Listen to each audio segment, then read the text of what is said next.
tutti, grazie di essere qui, soprattutto grazie a Serge Latouche, professore emerito dell'Università di Parigi 9. Serge Latouche è stato più volte nostro ospite, l'ultima volta in un bellissimo dialogo con Giorgio Bertone sui tè sull'affresco di Ambrogio Lorenzetti, Il buon governo. E per chi non l'ha letto gli consiglio anche di andare a trovare il bel commento che sempre Giorgio Bertone ha fatto sull'incontro di oggi. C'era peraltro una frase che a me ha colpito e ve la, riporto, che in qualche misura ascoltando nel corso degli anni, incontrando Serge Latouche, sembra che quelle previsioni, così in qualche misura difficilmente prevedibili, ci troviamo negli anni successivi a constatare che alcune di quelle previsioni si sono realizzate, compreso il fatto di vivere una decrescita infelice. L'incontro di oggi, che ha come tema il cibo, la frugalità alimentare, è il primo avvio della storia in piazza di quest'anno, che ha come tema appunto il centro, i tempi del cibo. È un quinto anno della storia in piazza, credo che entrando avete avuto la prima bozza del programma, è anche uno dei collegamenti con l'Expo di Milano ed è proprio altra cosa rispetto a quella invadenza ossessiva della cucina e del cibo a cui siamo segnati di questi tempi. Cioè, come dire, saranno 4 giorni di confronti, di dibattito, poco gourmet e pochi cuochi. Tanto invece a ragionare sulla sostenibilità, le carestie, i processi di globalizzazione nella storia del cibo. Io non voglio aggiungere altro e lascio la parola a Serge Latouche.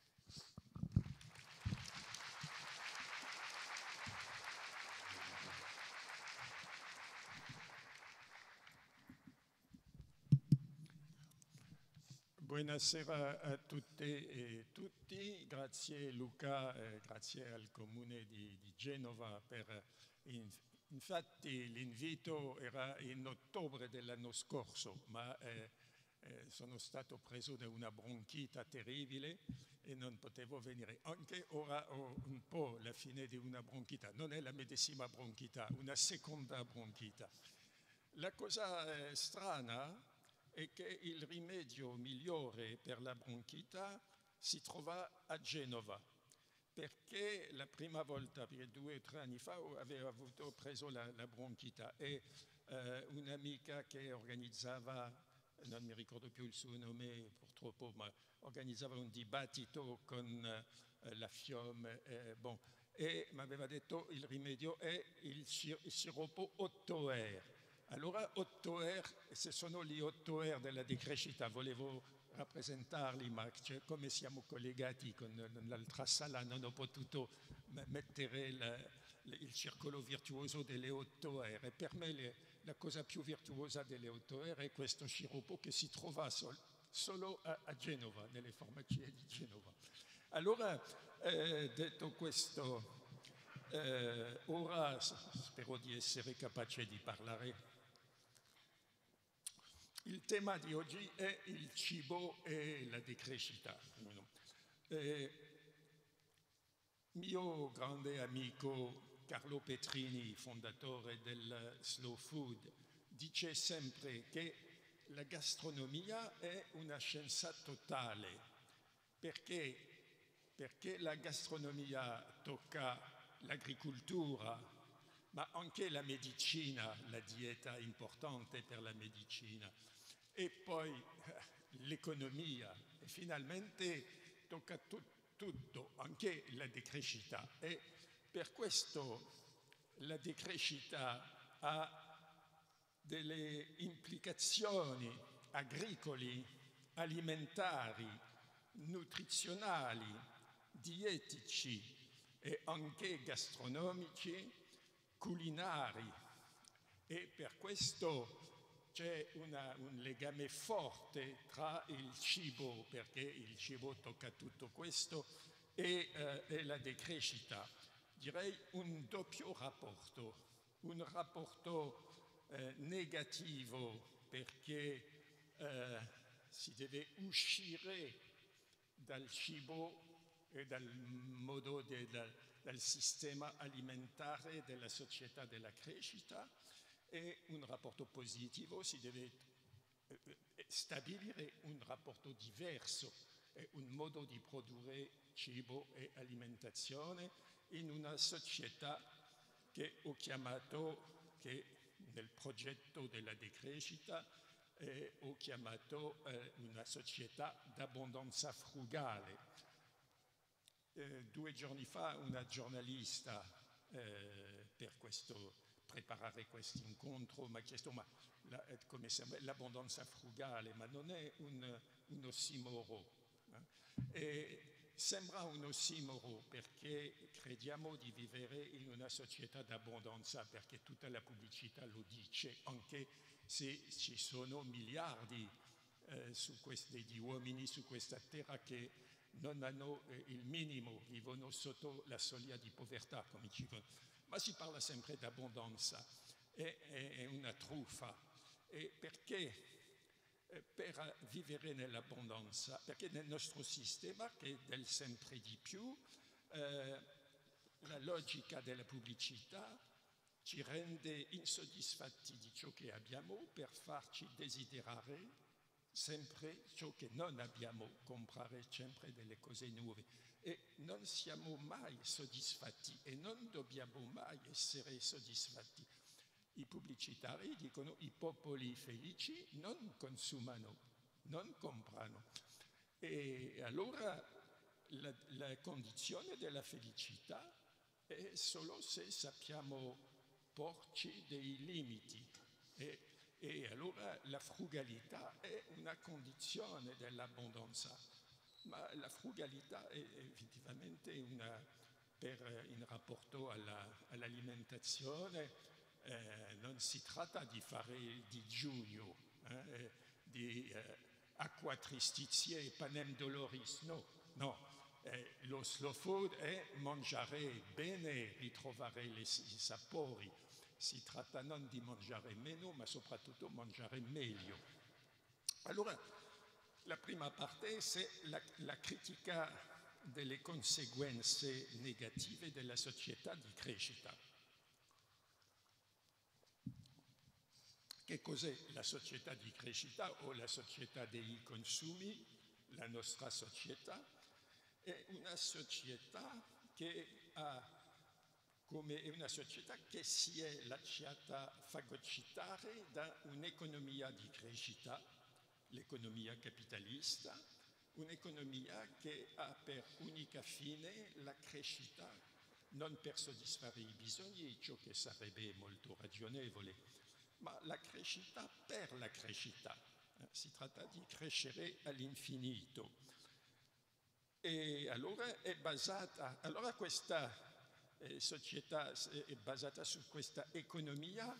Ora, con la globalizzazione, l'economia ha totalmente fagocitato la società. E questa società è basata su una triplice illimitatezza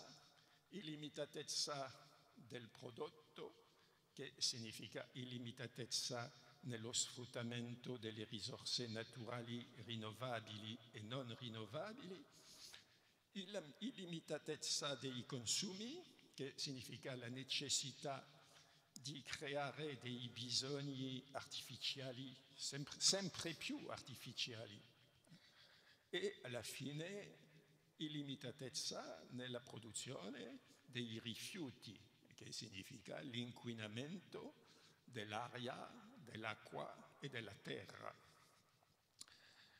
Allora questa società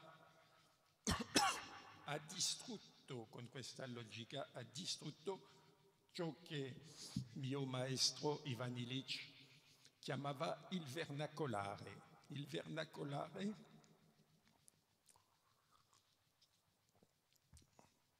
era il modo di vivere della gente per secoli, per millenari, vedeva che vivevano localmente, producevano le cose e vivevano in armonia più o meno con l'ambiente. E allora questa logica dell'illimitatezza della società dei consumi o della società della crescita ha un doppio impatto, un impatto sull'agricoltura e un impatto sull'alimentazione. Impatto sull'agricoltura, con l'agricoltura della società della crescita che si è imposta poco a poco con la distruzione dell'agricoltura vernacolare e l'agricoltura produttivista. Agricoltura produttivista che è basata su concimi chimici, pesticidi, irrigazione, uso dell'acqua e anche organismi geneticamente modificati finalmente. Allora con questo è la monocultura, perdita della biodiversità. Ora nei supermercati si trova solo 3 specie di mele.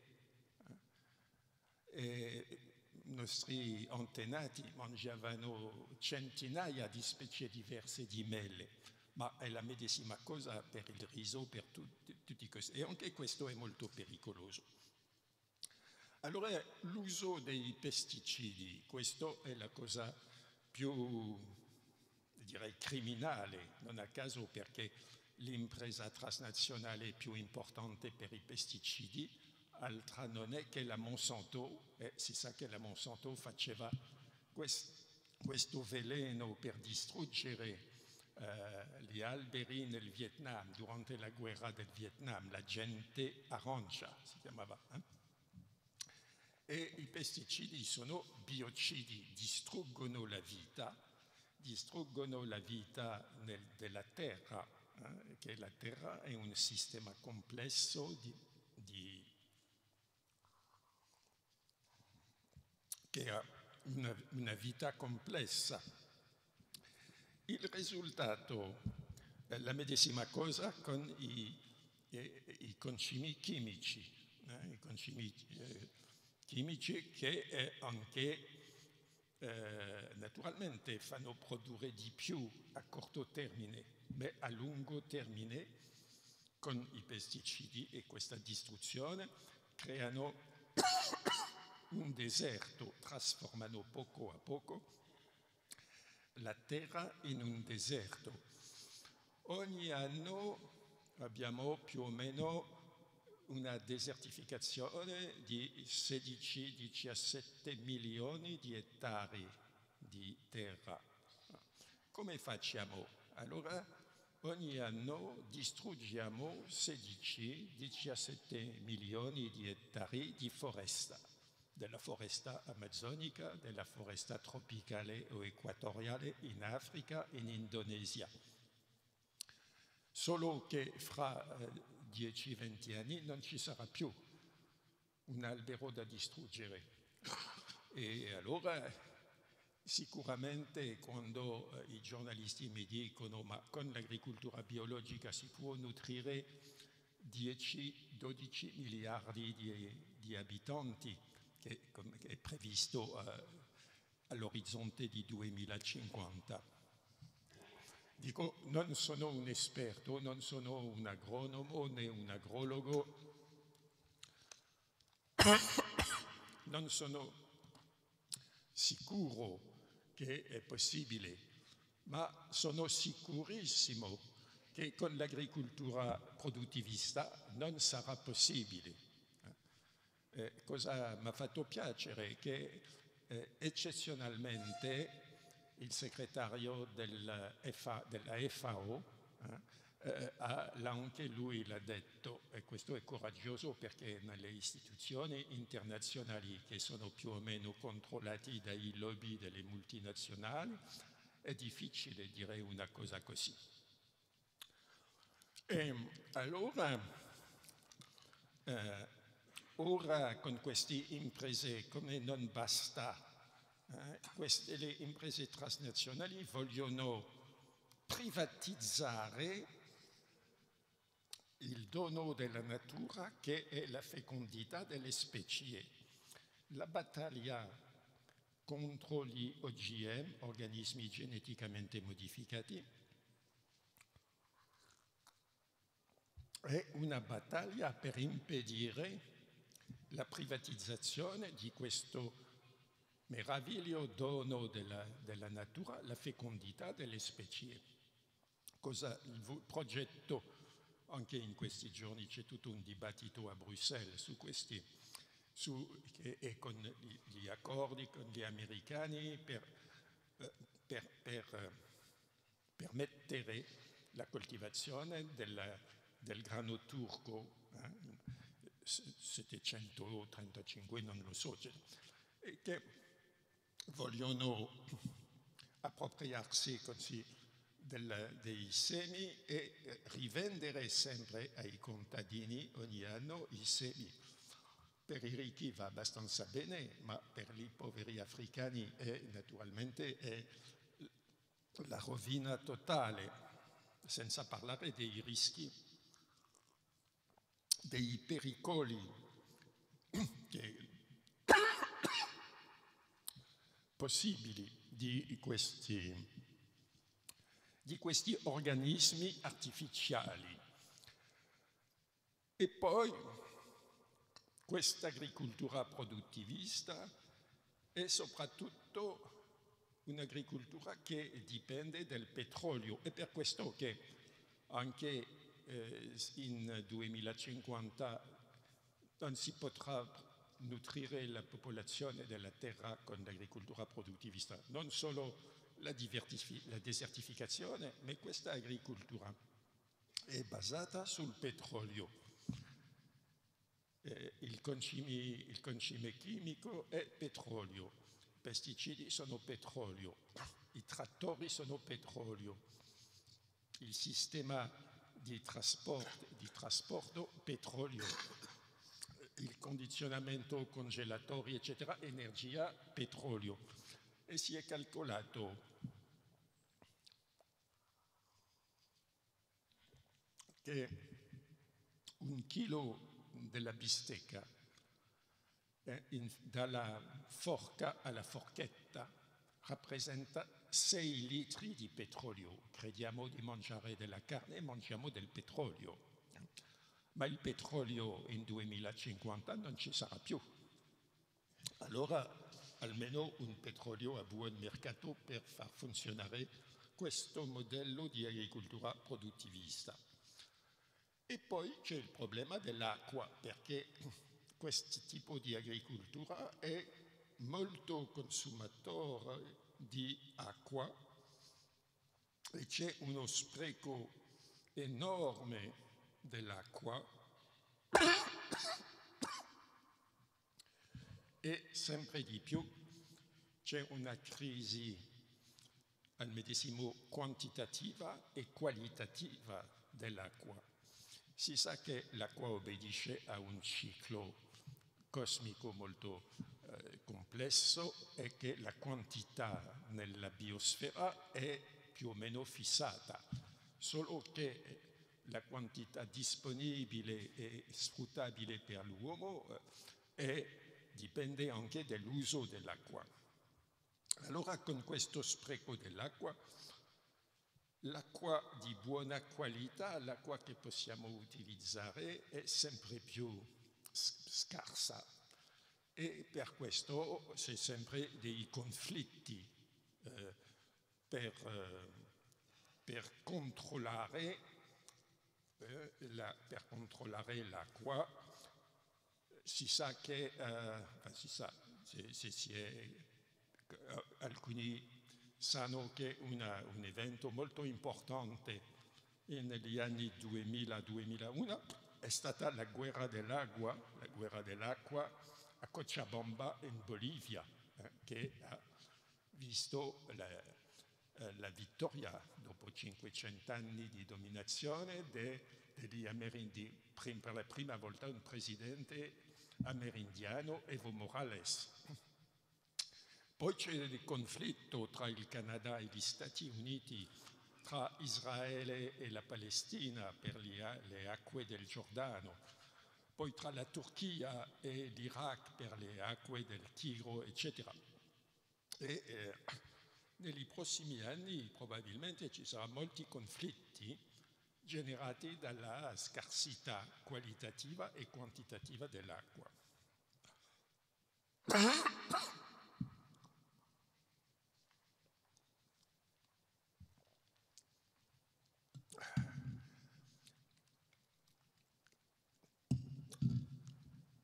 Il secondo impatto è l'impatto sull'alimentazione.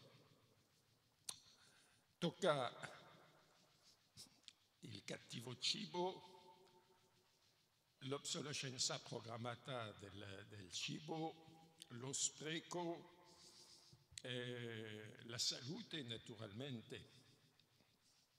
Allora la prima cosa è il cattivo cibo, junk food, malbouffe, che in Francia è diventata una cosa molto mediatizzata con José Bové alcuni anni fa. E questo junk food finalmente è soprattutto sviluppato anche con i sistemi della grande distribuzione e dei ristoranti come i fast food. È la combinazione dell'agricoltura produttivista, dell'agroindustria e della grande distribuzione. E questo ci porta alla conseguenza dell'omologazione planetaria, che abbiamo fenomeni che alcuni hanno chiamato Coca-colonizzazione o McDonaldizzazione del mondo. E questo porta a un fenomeno più vecchio, ma che è sempre più importante e più sviluppato, dell'adulterazione dei prodotti, che quasi ogni giorno c'è un scandalo. Un giorno si trova della carne di cavallo nella lasagna industriale, un altro giorno si trova un olio di recupero invece dell'olio normale, eccetera. E questo ci porta a questa, si può parlare di un fenomeno di obsolescenza alimentare, come c'è l'obsolescenza programmata dei prodotti. Perché? Per la pratica della data di scadenza, a partire dal momento nel quale non si mangia più localmente i prodotti che sono fatti da dei produttori che sono conosciuti, venditi con piccoli negozi che conoscono i produttori, i clienti, eccetera, e che ci sono i reti della grande distribuzione, naturalmente i prodotti che con lo sviluppo anche degli imballaggi, soprattutto della plastica, i prodotti non possono essere conservati all'infinito. Allora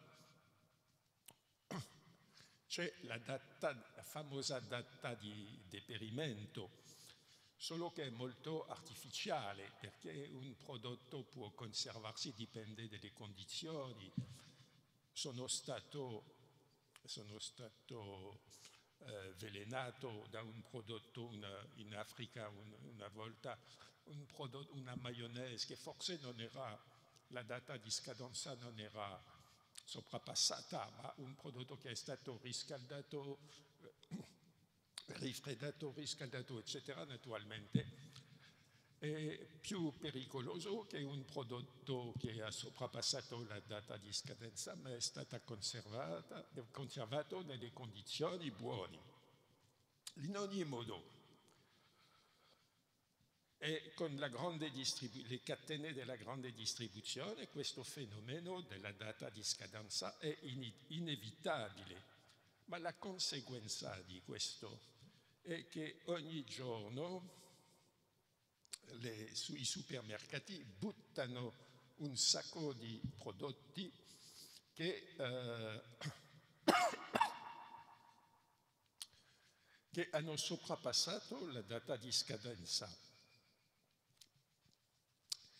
Se avete visto il bel film dell'austriaco Erwin Wagenhofer che si chiama We Feed the World, una scena del film che colpisce molto, che si passa a Vienna e si vede come è gettato nella pattumeria una massa 2 milioni di chilo al giorno di pane, un pane che non ha ancora raggiunto ma è vicino della data, e allora è gettato, e dicono del film che questa quantità permetterebbe di nutrire la seconda città austriaca, Graz. E questo tocca tutti i tipi di prodotto. Allora si è valutato che 30 e fino a qualche volta 50% del cibo va direttamente alla pattumeria. È uno spreco gigantesco. C'è la parte 20 a 30% dai supermercati e poi i consumatori che hanno comprato sono andati nel weekend, hanno fatto il pieno, hanno preso poi l'hanno messo nel congelatore, si sono dimenticati, e poi quando vedono che la yogurt ha soprapassato la data di scadenza, e i consumatori buttano più o meno 20% del cibo anche comprato nei supermercati. Allora il risultato è che uno spreco enorme. Ogni giorno in Francia lo spreco alimentare è valutato mediamente a 50.000 tonnellate e è valutato a livello mondiale per ogni anno 300 milioni di tonnellate, che è una quantità enorme.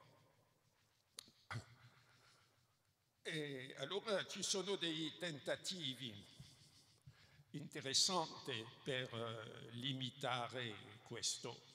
Posso fare un po' di propaganda per l'amico André Segre di Bologna, che lui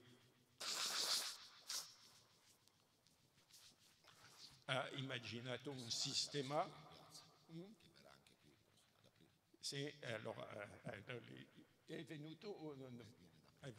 Che allora ha parlato del suo sistema last minute market, che tenta di riciclare i prodotti all'ultimo momento, ma questo tocca una quantità minimale, questo purtroppo non va fino al fondo. Ci sono anche un sistema di banche alimentari, anche nel riciclaggio, ma questo sistema, se tutto questo sistema delle reti della grande distribuzione, di questi trasporti che genera questo spreco, e non si può cambiare questo senza cambiare il risultato, senza cambiare le cause. E finalmente la cosa più importante, più drammatica, è le conseguenze sulla salute, l'impatto sulla salute. Questo impatto, soprattutto l'obesità, l'obesità ora è una pandemia mondiale. È valutato al 60% della popolazione degli Stati Uniti, 30% della popolazione in Europa e per la Francia 20% dei bambini, già i bambini nascono obesi. E questo poi ci sono i problemi di colesterolo, di cancro, dello stress, eccetera. Una volta si parlava di dieta mediterranea, di dieta cretese, che era un regime a base di grano duro, legumi secchi e freschi accompagnati da poco carne o pesce e con l'olio d'oliva e un po' di frutta. Questo era un regime che per tutti i medici era il migliore per il cuore, per tutto questo. Ma purtroppo questo regime è stato abbandonato negli anni 60 nel nord e ora si è sempre più abbandonato nel sud, e questo è la causa di obesità, di cardiovascolari, e il risultato che ora abbiamo 845 milioni di affamati, di gente che non mangia abbastanza, e 600 milioni di obesi, di gente che mangia troppo. È un'assurdità.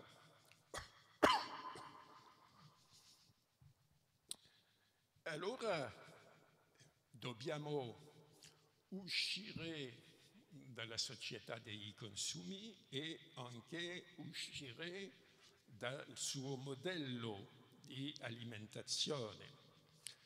E il progetto della decrescita e il progetto dell'abbondanza frugale ha delle implicazioni che toccano sia l'agricoltura che l'alimentazione.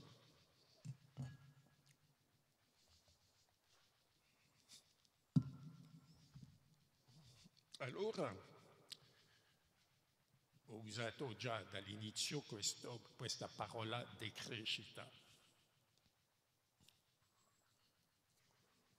Prima della conferenza c'è una giornalista che mi ha detto Genova è in decrescita. Allora ho pensato che Genova aveva organizzato il programma di uscire dalla società dei consumi per costruire il progetto dell'abbondanza frugale. No, lei voleva dire che Genova conosceva una crescita negativa, era in crisi, in recessione, eccetera.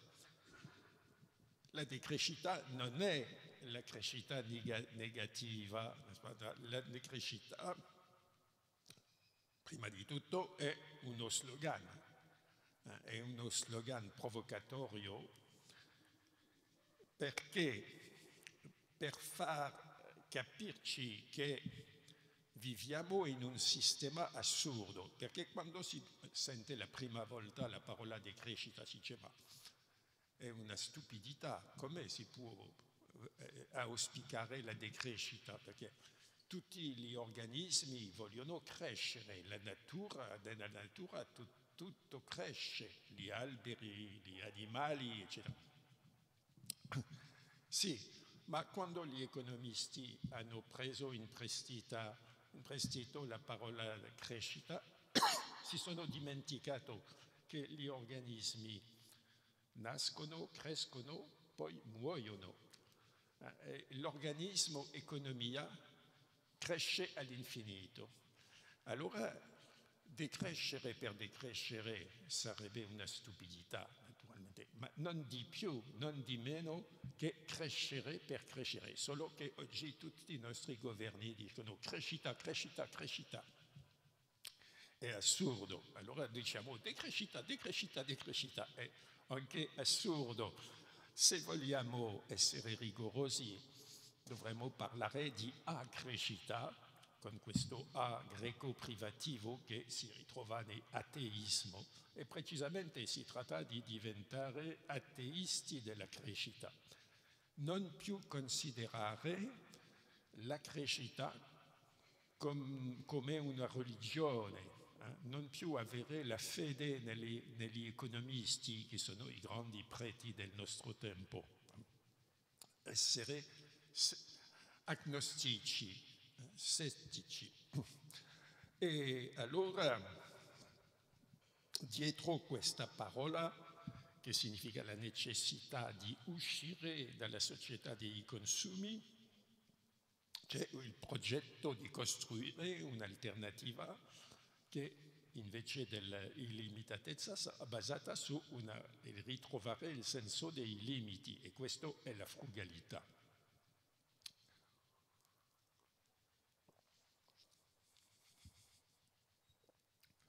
La capacità di autolimitarsi. E questo l'ho sviluppato c'è la concezione di questa alternativa di ritrovare una società sostenibile, con un'impronta ecologica sostenibile, e questa concezione che l'ho rappresentato sotto la forma di un circolo virtuoso delle 8 R. E poi da questa concezione si può trarre un programma politico. E tutte queste tutti i punti hanno degli impatti sulle pratiche agricole e sulle pratiche alimentari e anche culinari.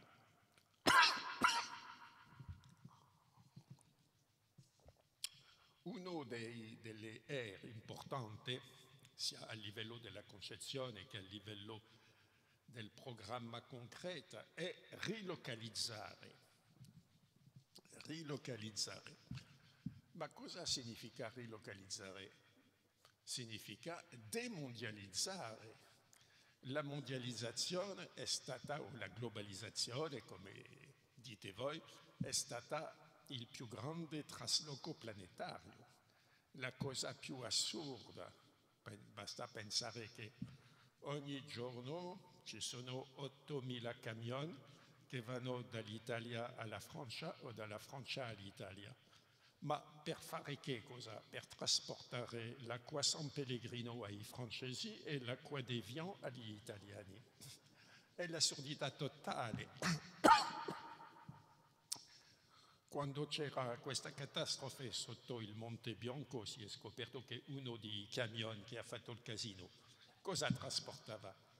La carta igienica, una cosa che era assolutamente necessaria per gli italiani avere la carta igienica francese o per gli francesi avere la carta igienica italiana. E come questo non basta con lo sviluppo della globalizzazione, sono previsti 16.000 camion negli anni 20 o 30, raddoppiamento. Per questo non basta tutte le linee, vogliono creare nuove autostrade, fare la TAV nel Val di Susa, distruggere i territori, eccetera, eccetera. E allora la prima cosa, con le conseguenze che abbiamo visto nella prima parte sull'alimentazione, che saranno ancora più gravi, ancora più il cibo più artificiale.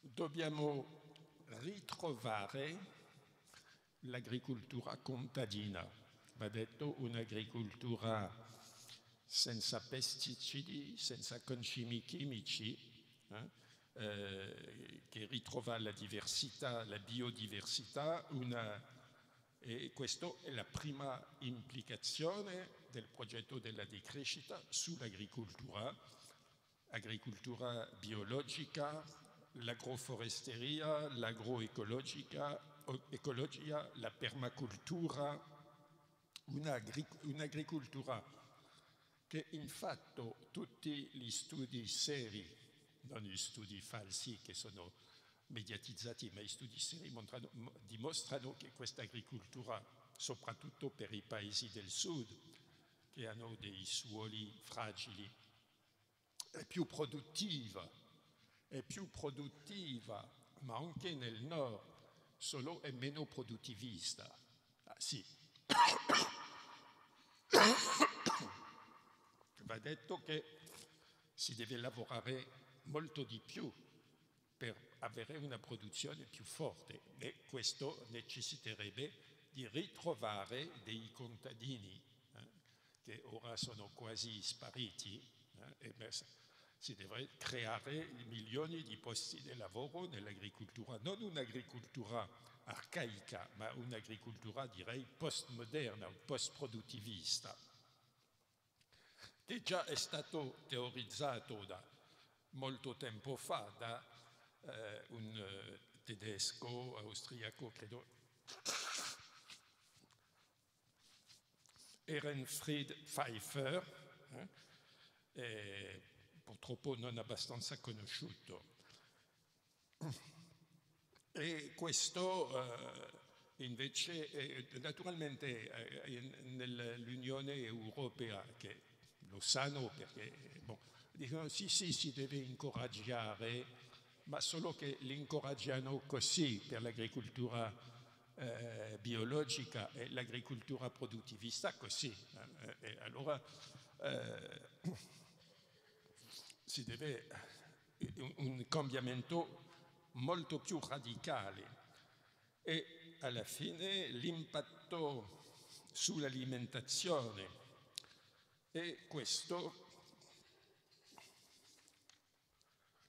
è il progetto finalmente di slow food e dico sempre che lo slow food è sul livello alimentare il progetto della decrescita, che la decrescita e slow food siamo molti legati semplicemente perché lo slow food è il contrario dello fast food e lo fast food il mio amico ex ministro dell'ambiente in Francia Yves Cochet, che ora è deputato europeo, mi sembra aver dato la gustosa formula del fast food.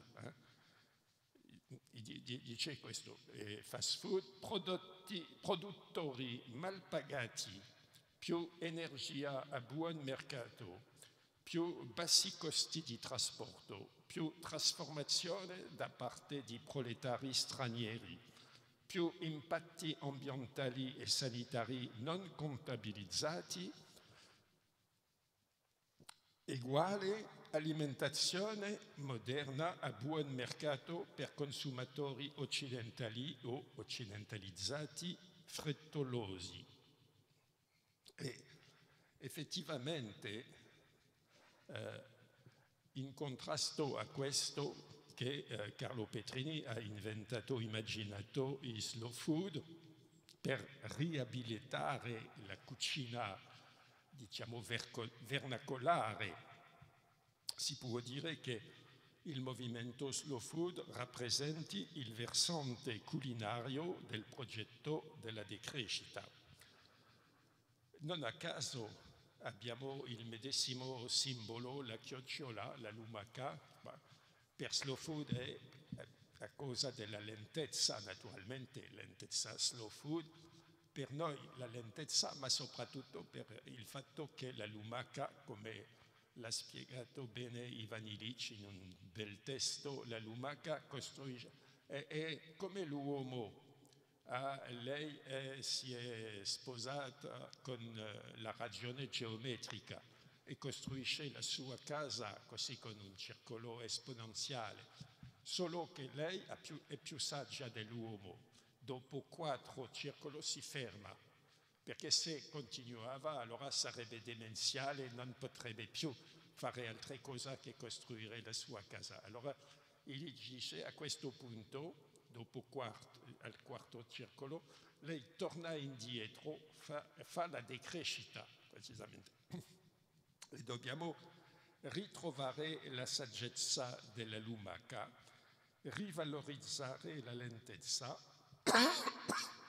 rivalorizzare la cucina che, come diceva il grande Pellegrino Artusi, l'arte di mangiare bene, la scienza in cucina è l'arte di mangiare bene, che per molte decenni il libro di Pellegrino Artusi era la Bibbia degli italiani. Noi in francese abbiamo la nostra che è Brillat-Savarin, Meditazioni di gastronomia trascendentale. E allora per ritrovare il fatto di mangiare più stagionale, i prodotti locali, più freschi, senza agenti conservatori che sono tutti più o meno dei veleni.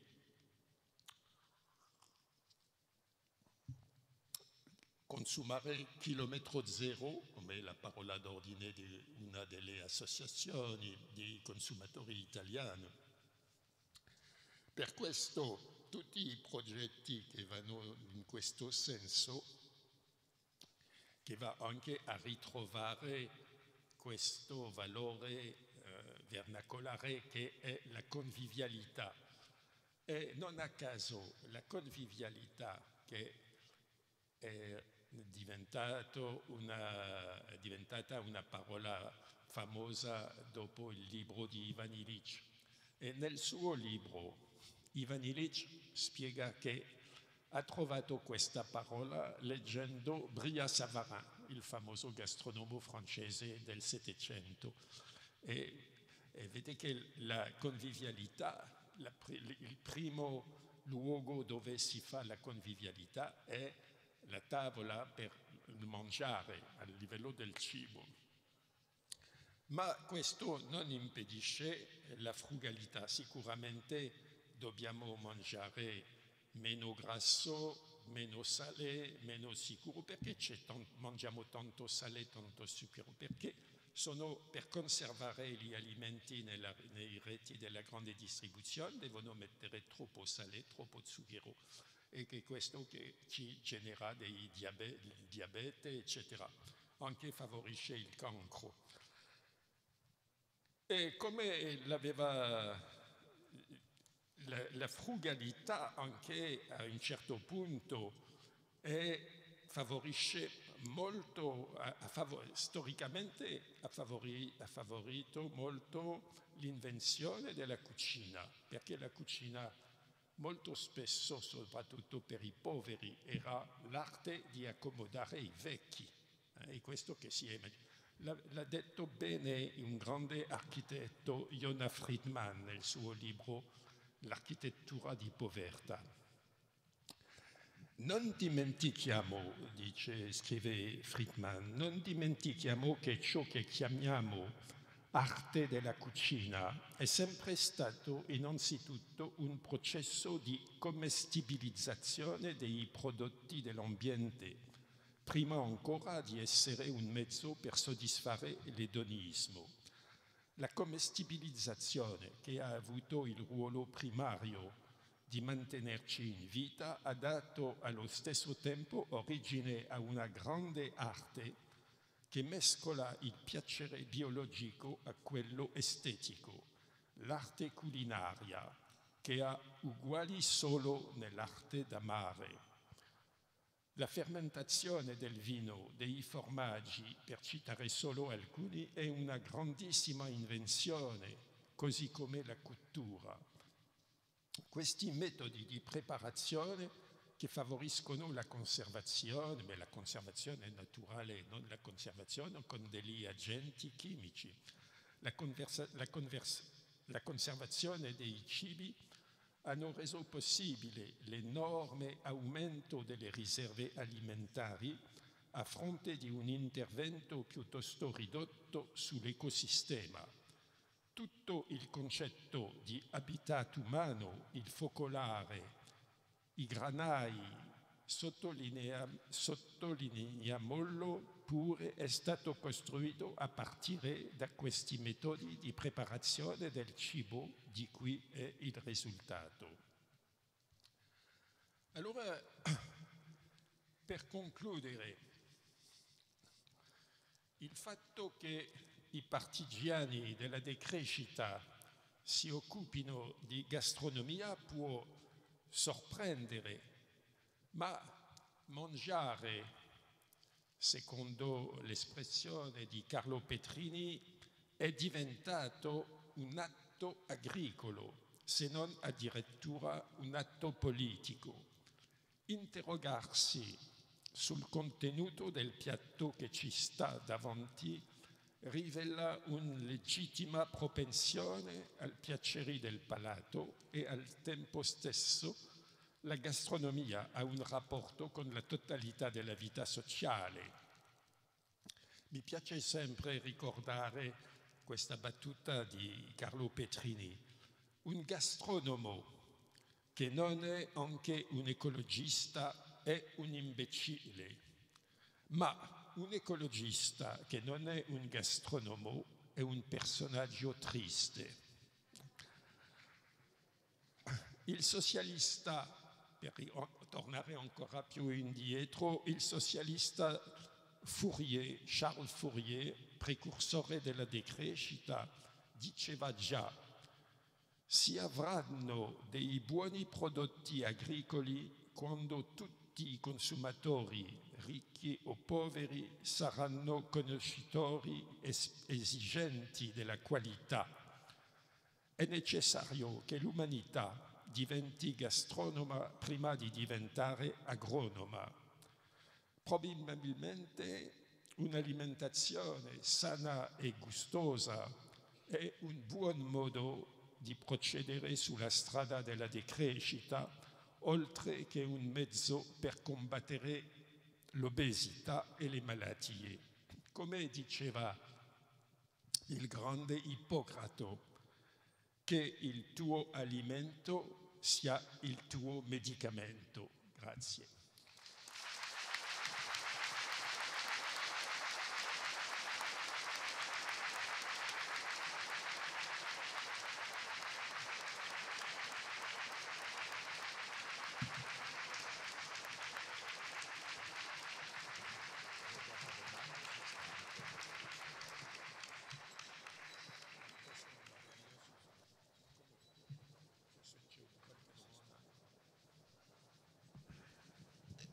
Io ringrazio Sergio Latouche che, come avete sentito, ha anche faticato non poco. Cioè, questa vicenda della bronchite che già l'ha segnato a ottobre mi sembra una preoccupante relazione con Genova, che per fortuna ha un medicamento insperato.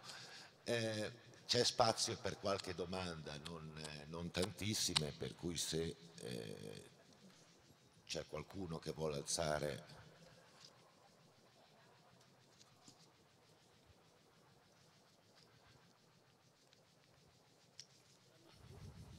No, aspetta, dovrebbe arrivare...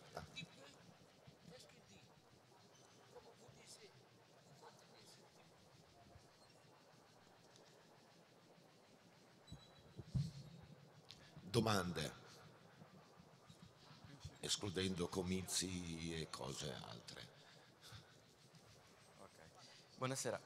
Ci sono diversi gruppi di lavoro in Europa che stanno promuovendo la decrescita, diciamo, e soprattutto quindi un ritorno al modello vernacolare. Il problema è che di solito questi modelli vengono applicati a piccole comunità o comunque a città di piccole dimensioni. La mia domanda era relativa a come poter applicare questo modello, diciamo, a città di grandi dimensioni o comunque città della dimensione di Genova, poiché ci potrebbero essere, diciamo, delle difficoltà in un'autogestione o comunque sia in una in una produzione dei prodotti destinati all'automantenimento in questi casi. Mi riferisco in particolare all'esempio delle transition cities. Grazie. Altri? Mi pare di no. Così non mi stancherò troppo. E naturalmente applicare questo modello a una grande città è una sfida. È più difficile e più facile per una piccola città, soprattutto una città come Siena, che per me è il tipo ideale di città, non troppo grande, dove la campagna entra dentro la città. Ma si può di diversi modi, anche a Parigi è ancora più difficile, ma ci sono degli equivalenti dei GAS, gruppi di acquisto solidale, va detto che gruppo di cittadini che si mettono d'accordo con un contadino o con un gruppo di contadini il più vicino possibile della città, per partecipare alla produzione, per comprare la produzione, per assicurarsi di avere prodotti freschi che sono i cesti frescati che sono apportati di tanto in città, eccetera, o che i cittadini vanno a cercare. Poi si è sviluppato negli ultimi anni gli orti in città, che sono dei terreni liberi dove si può fare un orto diviso con altri cittadini per praticare un po' di agricoltura. Su una grande scala, meno per amore che per forza, la cosa si è fatta a Detroit. Detroit forse è l'immagine del nostro futuro. La città di Detroit, che era città della macchina, aveva 3 milioni di abitanti, oggi meno di 700.000.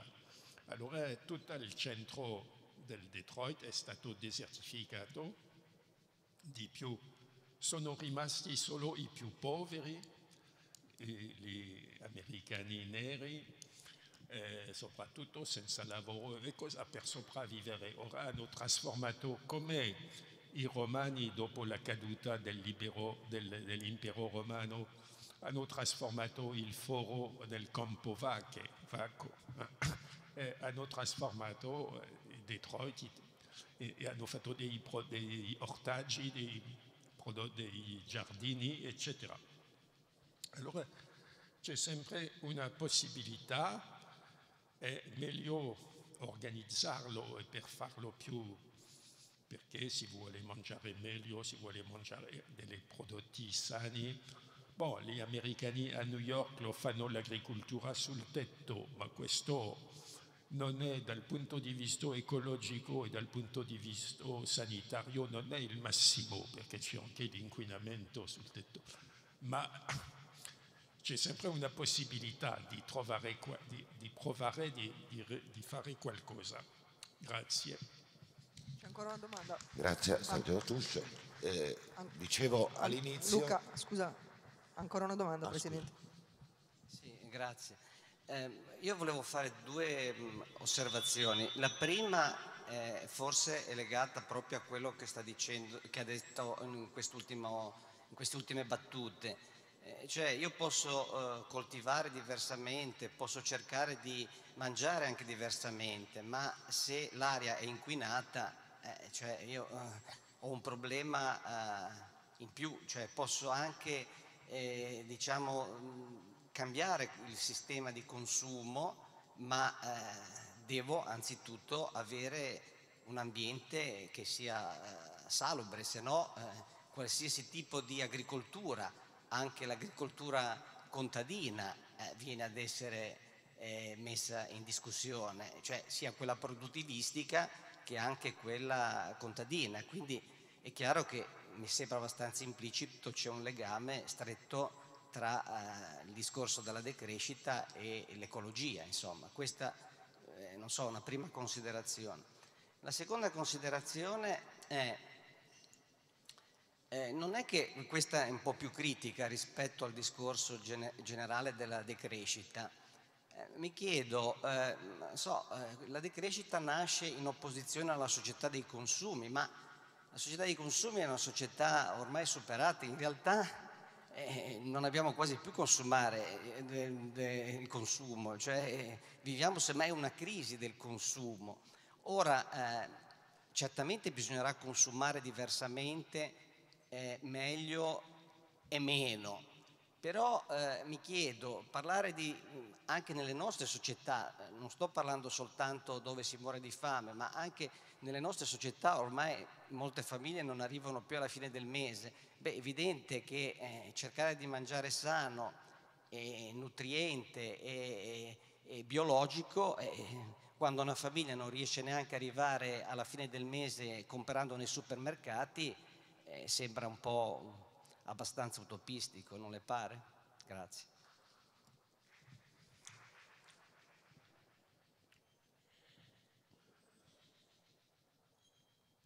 O sarà l'ultima.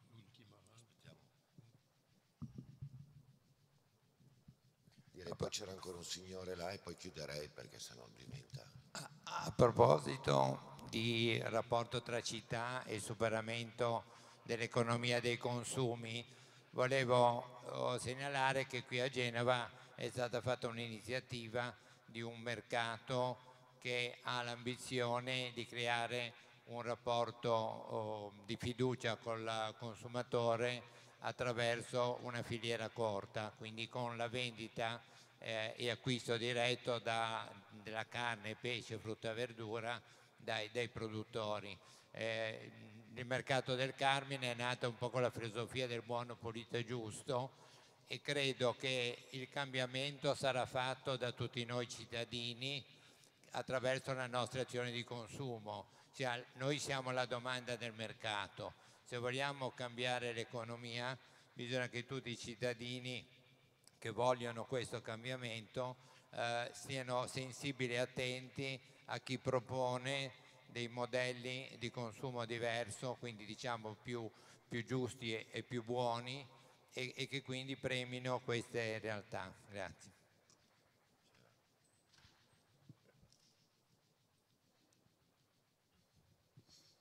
Vorrei segnalare che nell'ambito del perimetro del comune di Genova esistono molti ettari, mi sembra 1800, ma su questo è un numero che cito a memoria, non edificati, suscettibili di essere utilizzati per produzioni agricole del tipo di quello di cui si è parlato questa sera.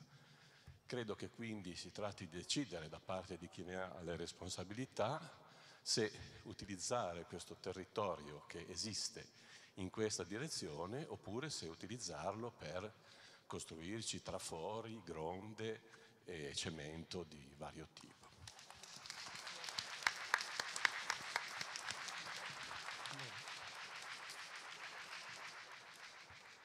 Finito?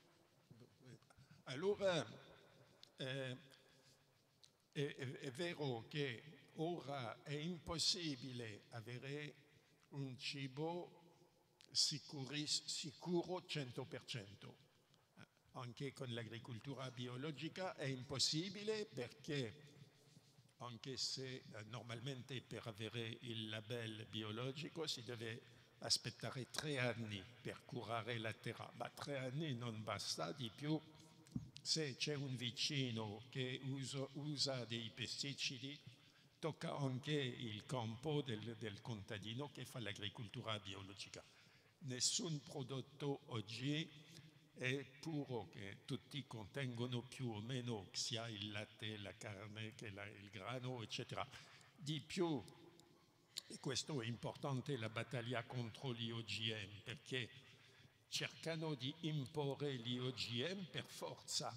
Ha detto che se tutti c'è un 50% di contadini, o forse solo 10% di contadini usano degli OGM, gli OGM si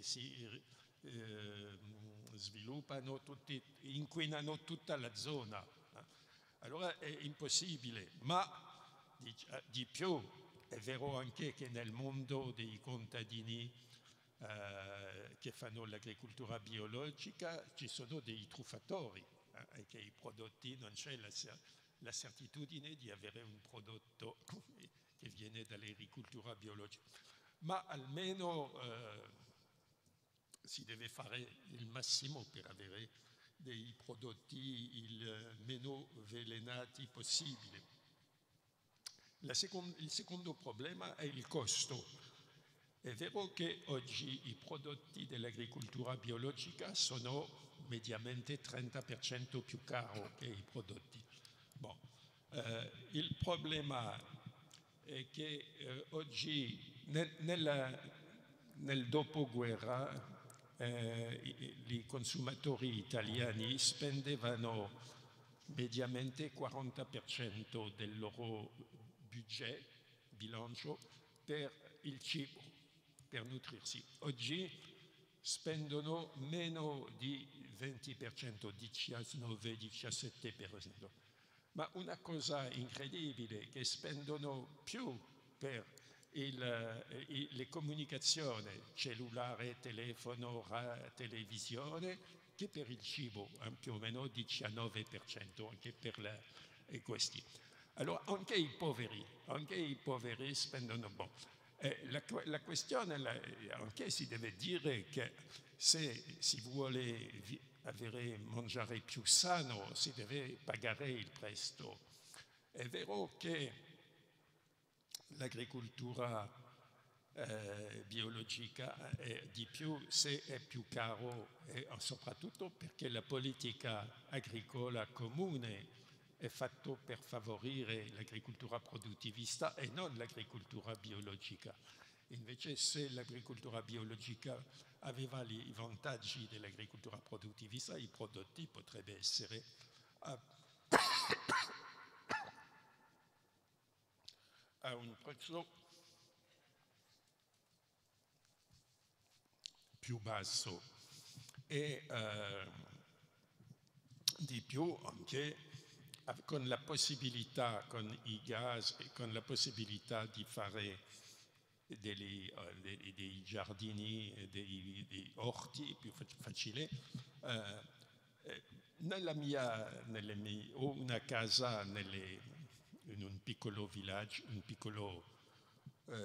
nel sud della Francia e nella città vicina c'è un Biocoop, che è un magazzino di prodotti biologici cooperativo abbastanza grande.